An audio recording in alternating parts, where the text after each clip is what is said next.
وآخر دعواهم أن الحمد لله رب العالمين۔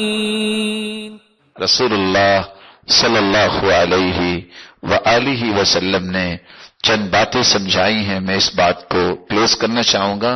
اس کے ایمان لانے کا فائدہ کیا ہے؟ سب سے پہلا فائدہ، حقیقی ایمان اس بندے پہ ہے جس کا تقدیر پر ایمان ہے۔ لا یؤمن عبد حتی یؤمن باربع، وہ بندہ کبھی بھی سچا مومن نہیں ہوتا جب تک 4 چیزوں پہ ایمان نہیں لاتا۔ پہلی چیز، گواہی دے کہ اللہ کے سوا کوئی عبادت کے لائق نہیں، اور اللہ کے رسول صلی اللہ علیہ وسلم کو اللہ نے حق کے ساتھ بھیجا ہے۔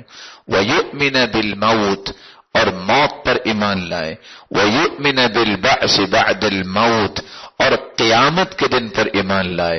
وَيُؤْمِنَ بِالْقَدْرِ خَيْرِهِ وَشَرِّهِ، جب تک وہ تقدیر کی اچھائی اور برائی پر ایمان نہ لائے۔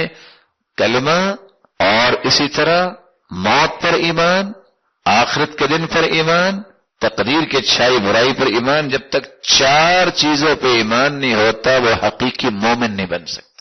دوسرا، ایمان کی حقیقت کو انسان حاصل ہی اس وقت کرتا ہے جب وہ تقدیر پر ایمان لاتا ہے۔ ان لکل شیء حقیقہ، ہر چیز کی ایک حقیقت ہے۔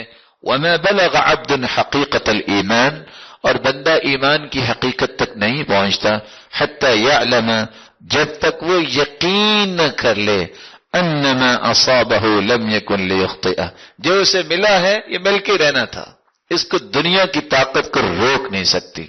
وما اخطأہ لم یکن لیصیبہ، جو نہیں ملا یہ نہیں ملنا تھا، دنیا ساری کی ساری جتن کر لے وہ نہیں مل سکتا۔ جو آپ کے نصیب میں ہے وہ آپ کو مل کے رہے گا، دنیا کے کوئی طاقت اسے روک نہیں سکتی۔ اس لیے اس بات پہ یقین ہونا چاہیے۔ تیسرا، اعمال کی قبولیت کا ذریعہ ہی یہ ہے کہ انسان جب تک تقدیر پر ایمان نہیں لاتا اس کا عمل قبول نہیں ہوتا۔ یہ روایت صحیح الجامع کی غور سے سننے والی ہے۔